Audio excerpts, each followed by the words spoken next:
Salut les amis mécanos, aujourd'hui on va faire les freins avant de la 407. C'est parti.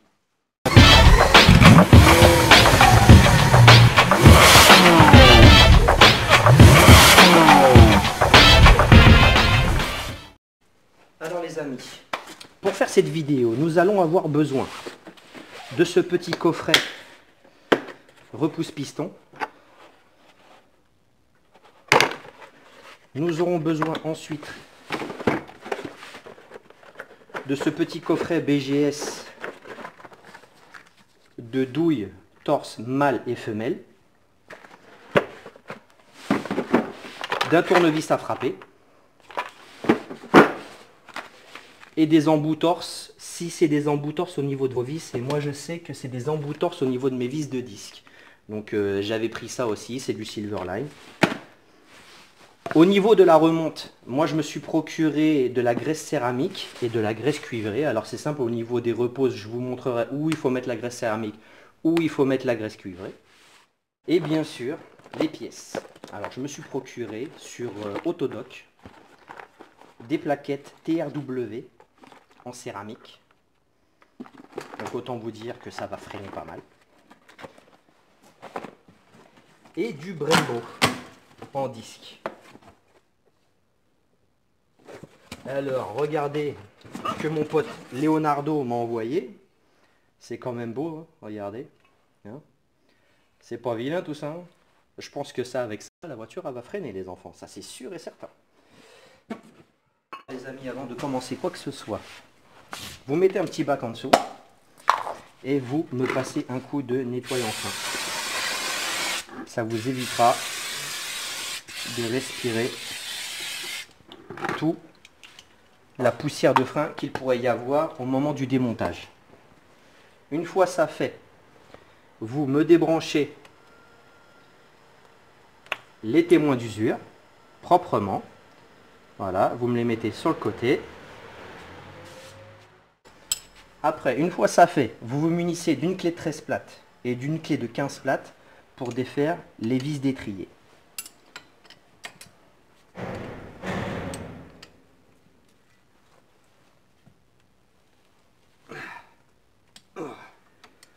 Elle est dure la gamine.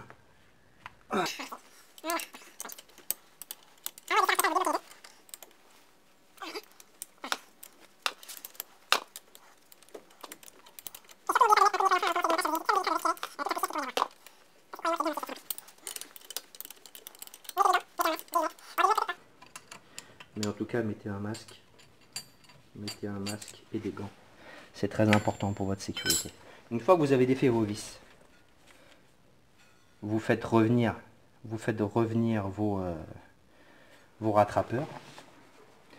Vous tirez un peu sur l'étrier pour le décoller. Et vous mettez ça sur le côté. Tout simplement. Voilà. Et voilà, l'étrier est déposé. Une fois ça fait, on extrait bien sûr les plaquettes. Voilà. Comme vous pouvez le voir, regardez, j'ai un défaut d'usure de plaquettes. Donc ça veut dire que mes coulisseaux ont été mal graissés. Donc mes coulisseaux, il faudra que je les démonte et que je remette de la graisse cuivrée dedans pour éviter d'avoir ce genre de défaut d'usure. Une fois l'étrier déposé, on va déposer le support d'étrier. Avant tout, on va enlever, voilà, ces espèces de petites cages. C'est ce qui permet d'isoler le bruit quand on met les plaquettes. Voilà. En règle générale, il y en a avec les plaquettes neuves. Hein. En règle générale. Je dis bien en règle générale. Après, on va se munir d'une douille torse. On va essayer de trouver la bonne. Déjà. Voilà, c'est celle-là. Alors, il vous faudra une douille torse T55. Alors, avec cette douille torse T55, vous la mettez sur votre cliquet extensible. Disponible, bien sûr, sur monoutillage.com, toujours, bien sûr. Et puis, on va les desserrer, tout simplement. Voilà. Et de une. Et comme vous pouvez le voir, je desserre ça avec une facilité déconcertante. Et voilà. c'est venu tout seul. Avec ce cliquet extensible et ces douilles, nickel, quoi. Nickel. Rien à dire. Voilà.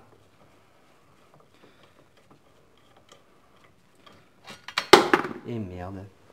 Il est tombé dans le bac et en plus il y a un fond d'huile. Super. Voilà, cette vis là va être bien huilée, quoi. Hop là, le support d'étrier. Mettez la vis comme ça dessus. Vous remettez les vis dessus pour éviter de les perdre. Vous mettez la douille sur le tournevis à frapper. Vous prenez votre tournevis à frapper, vous le mettez dessus. Attendez, je vais chercher un marteau. Un marteau quelconque, petit ou gros. Regardez, là je suis en mode serrage, là je suis en mode desserrage. Je l'ai tourné, vous avez bien vu. Là je le mets en mode desserrage et je tape dessus. Et puis voilà. Là, vous pouvez le voir, la vis est venue toute seule. On procède de la même manière sur la deuxième vis, bien sûr. On met toujours en mode desserrage. On tourne en même temps. Et on tape dessus. Et on tape dessus. Et voilà. Donc on a déposé tout ça. On va utiliser une brosse métallique. Et on va tout nettoyer.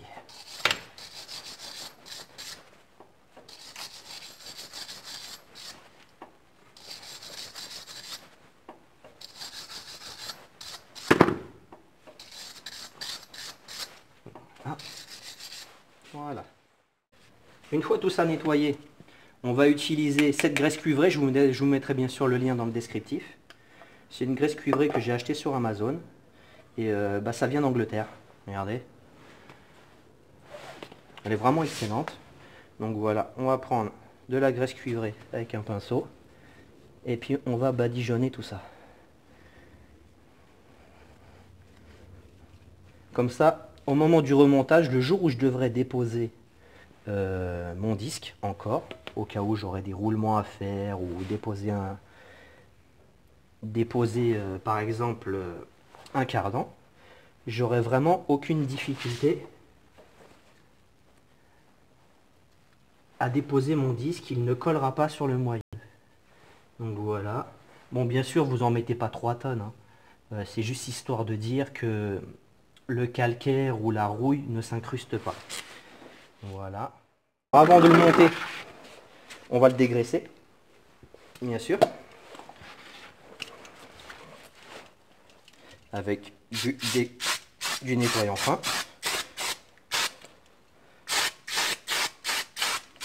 Voilà. Vous savez, le nettoyant fin, il n'y a pas besoin d'en mettre 3 tonnes. Voilà. Ça dilue tout, donc tranquille. Vous reprenez votre tournevis à frapper. Vous serrez vos vis tant bien que mal. Hop là. Vous les rapprochez au maximum. Voilà. Après, regardez. Là, je suis en mode desserrage. Là, je me remets en mode serrage. Je tourne comme ça, en mode serrage, toujours dans le sens des aiguilles d'une montre. Et je tape. Et je tape. Et je tape. Voilà. Et de une.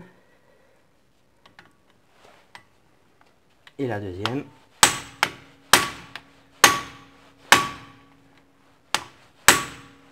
Voilà. Alors moi je me suis procuré encore sur mon outillage.com ce Loctite BGS. C'est bien parce qu'en fait c'est un petit piche-piche. Donc on va voir ce que ça donne. Bien sûr pour les freins, vous me remettez toujours du Loctite rouge. Ce sont des freins. Ne pas plaisanter avec ça. À ne pas remonter sans Loctite, surtout. À la rigueur, mettez du bleu si vous n'avez pas de rouge, mais moi j'ai du rouge, donc je mets du rouge. Alors le Loctite, c'est comme ça que ça se met. Attendez, on va...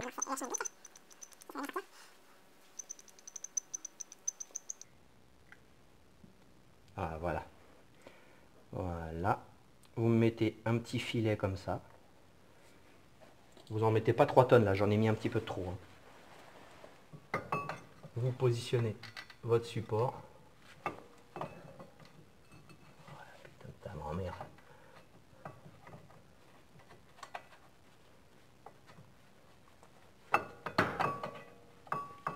Voilà, vous faites prendre la première. Une fois que la première a pris, vous prenez la deuxième, vous mettez un petit liseré de loctite. Alors regardez, ça c'est un liseré idéal et encore, il y en a encore un petit peu trop. Voilà, vous faites prendre la deuxième vis.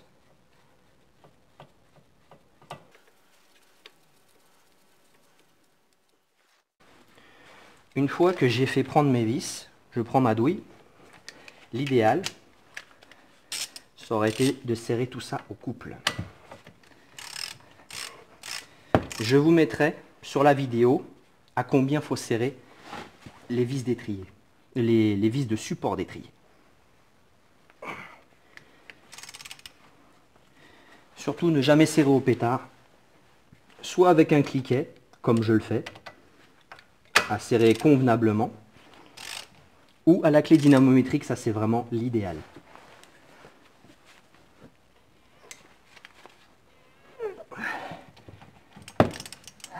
Voilà. Avant de faire quoi que ce soit, vous me badigeonnez, vous me mettez un petit peu de graisse cuivrée à ce niveau-là. Mais léger, léger. Hein. Vous n'en mettez pas 3 tonnes.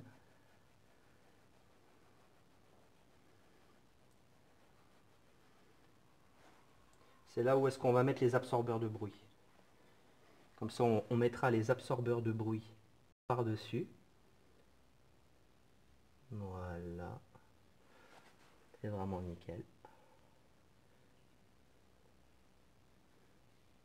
Voilà. Vous en mettez pas 3 tonnes, hein, surtout de la graisse cuivrée, les enfants. Ne faites pas n'importe quoi. Après, une fois la graisse cuivrée mise, vous prenez vos petites plaques, vos petits absorbeurs de bruit, là, ou de vibration. Je sais pas comment ça, je me rappelle plus comment ça s'appelle, pour tout vous dire. Voilà. Vous les mettez en place. Voilà. Nickel. Une fois ça fait, vous prenez votre graisse céramique si vous en avez. Si vous n'avez pas de la graisse céramique, vous pouvez remettre un petit peu de graisse cuivrée. Moi, je vais faire ça avec le doigt.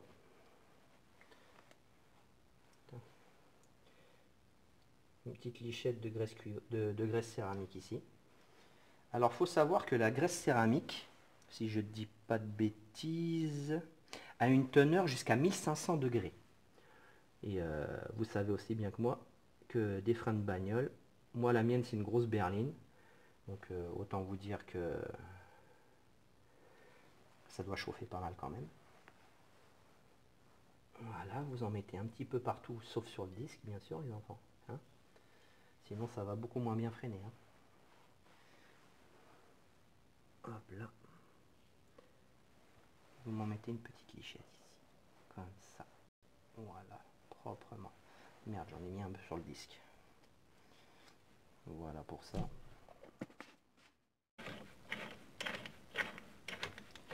Et nous allons repousser le piston de cet étrier gentiment, sans forcer, sans se fatiguer.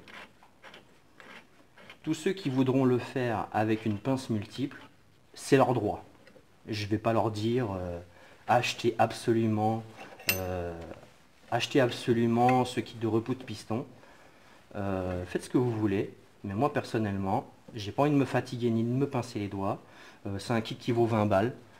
Franchement, pour le prix, c'est une blague, quoi. Je suis en train de repousser mon piston tranquillement, sans me fatiguer. Franchement, niveau rapport qualité-prix, je vais pas vous mentir, moi perso, j'ai pas vu mieux. Moi qui suis du métier, j'ai pas vu mieux. Maintenant, une fois le piston repoussé, nos absorbeurs de bruit posés, la graisse cuivrée mise, la graisse céramique mise, nous mettons nos plaquettes. Hop là, et hop là. Et de une. vu que les disques et les plaquettes sont neuves, il n'y a pas besoin de chanfreiner les plaquettes. Vous pouvez chanfreiner les plaquettes, ça n'empêche pas, vous le pouvez. Mais moi, j'ai pas envie de chanfreiner les plaquettes parce que mes disques sont neufs tout simplement. Nous allons positionner la deuxième plaquette. Voilà. Comme vous pouvez le voir, maintenant les plaquettes sont posées. Comme vous pouvez le voir, mon étrier est relativement propre. C'est pas Beyrouth, quoi. Donc moi, ce que je vous propose, c'est de mettre un peu de graisse céramique là, sur les absorbeurs de bruit qu'il y a au niveau des plaquettes. Vous en mettez pas 3 tonnes. Une petite lichette. Ça fait pas de mal. Et puis ça absorbera vraiment tous les bruits. Voilà. Voilà. C'est parfait. Vous n'en mettez pas 3 tonnes de façon à ce que ça coule partout. Voilà quoi. Une fois ça fait, on va remettre l'étrier. Mais avant, vous aviez vu que j'avais eu un problème de plaquettes usées pas régulièrement. Donc ce qu'on va faire, on va démonter les coulisseaux. Et puis on va les remonter à la graisse cuivrée tout simplement les amis.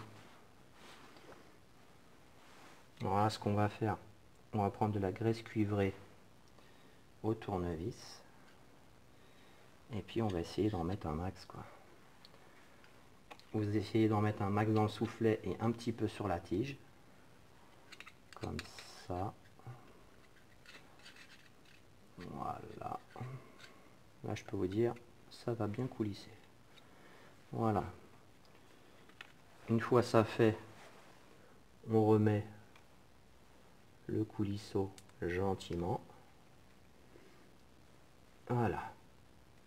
Comme vous pouvez le voir, là, le coulisseau fait le taf. S'il y a un peu de graisse qui est sortie, bien sûr, comme moi, vous enlevez l'excédent.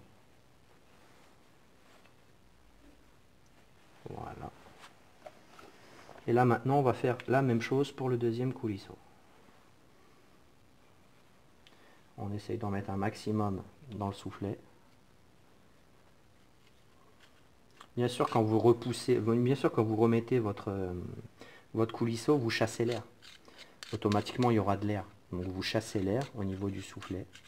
Et puis voilà quoi. De toute façon, il n'y en a pas besoin d'en mettre 3 tonnes. C'est une graisse aussi qui a une excellente teneur en température. Je crois que, regardez, elle a une teneur de 1100 degrés. Donc on a le temps de voir quoi. On a le temps de voir, on a le temps de faire chauffer les freins quoi. C'est ça que je veux dire. Voilà. Et là, hop, on remet. Voilà, nickel. Et bien sûr, une fois tout ça, on enlève l'excédent. L'excédent de graisse. Hop là. Voilà, ça fera la rue Michel. Une fois tout ça fait, on va remettre l'étrier en place. Bien sûr, vous vérifiez que votre flexible n'est pas torsadé, comme d'habitude. Vous passez les câbles de témoin dans l'étrier. Hop là.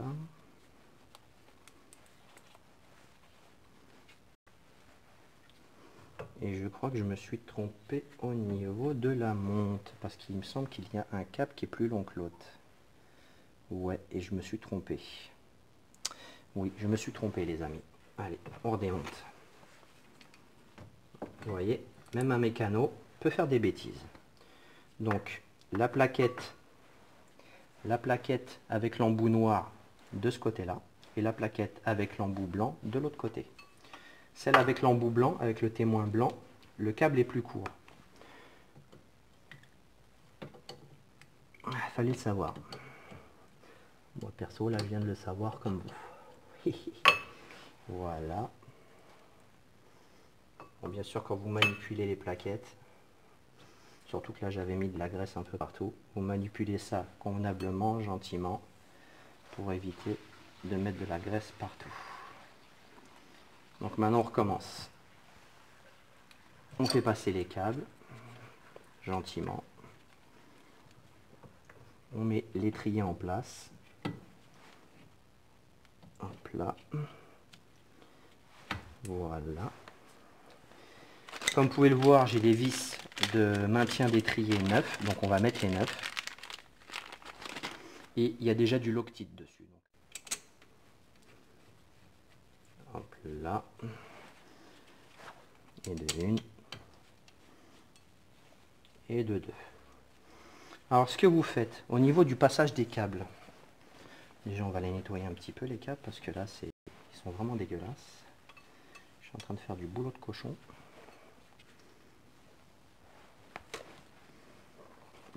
Ce que vous faites, le premier câble, vous le passez comme ça et vous le pincez ici. Hop là. Gentiment. Hein. Attendez, on va enlever la graisse qu'il y a là-dessus. Hop là. Voilà. Vous le faites prendre gentiment. Vous le poussez gentiment, mais faites attention de ne pas le sectionner, quoi, quand vous le poussez. Après, vous faites passer vos câbles ici, au niveau de la vis de purge. Vous les refaites passer ici, comme ça. Et puis voilà, maintenant, il n'y a plus qu'à les brancher, tout simplement. Vice versa. Hein. Ne vous prenez pas la tête. Je ne pense pas qu'il y ait un sens de branchement. Sinon, il y aurait eu des couleurs sur la connectique. Mais bon, voilà. Dans l'ensemble, voilà. Des plaquettes montées, c'est ça. Disques et plaquettes. Et pour terminer, bien sûr, nous allons prendre ma clé plate de 15 et ma clé plate de 13. Nous allons serrer les vis d'étrier.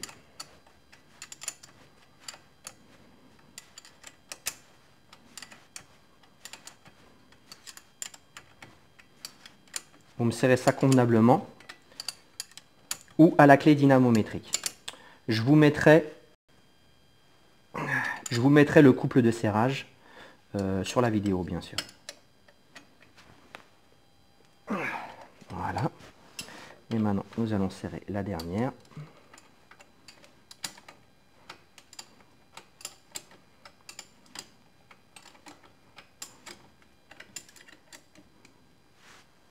Voilà.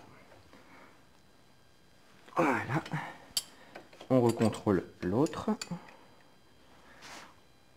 Voilà. On se revoit tout de suite pour la conclusion. Et voilà les amis, je viens de vous montrer comment on change des disques et plaquettes sur 407. Sachez que sur le groupe PSA Peugeot Citroën, c'est quasiment le même process de montage et de démontage. Quasiment, si ce n'est pas la même chose.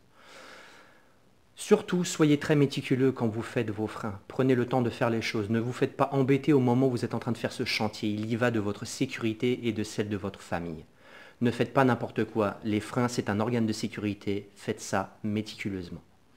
N'oubliez pas au moment du remontage de mettre la graisse cuivrée ou céramique aux endroits stratégiques que je vous ai montrés. Ça évitera les bruits et les petits désagréments. Ça vous donnera un peu plus de confort de freinage, je pense. Et surtout, les amis, que ça soit côté droit ou côté gauche, c'est exactement le même process de montage-démontage. Donc ne vous inquiétez pas, je vous ai seulement monté le côté droit, mais le côté gauche, c'est la même chose. Ne vous inquiétez pas. Bien sûr, les amis, inutile de vous préciser qu'il faut pomper avant de faire partir le véhicule. Une fois tout remonté, les roues mises et serrées au couple désiré, c'est-à-dire 95 Nm, n'oubliez pas de pomper sur les freins et de vérifier votre niveau de liquide de frein, voir s'il est toujours au maximum. En tout cas les amis, n'hésitez pas à liker, à commenter et à partager la vidéo. Surtout abonnez-vous si ce n'est pas encore fait. Je vous mets bien sûr dans le descriptif tous les outils que j'ai utilisés. Et je vous dis à tous, peace and love et paix sur vous.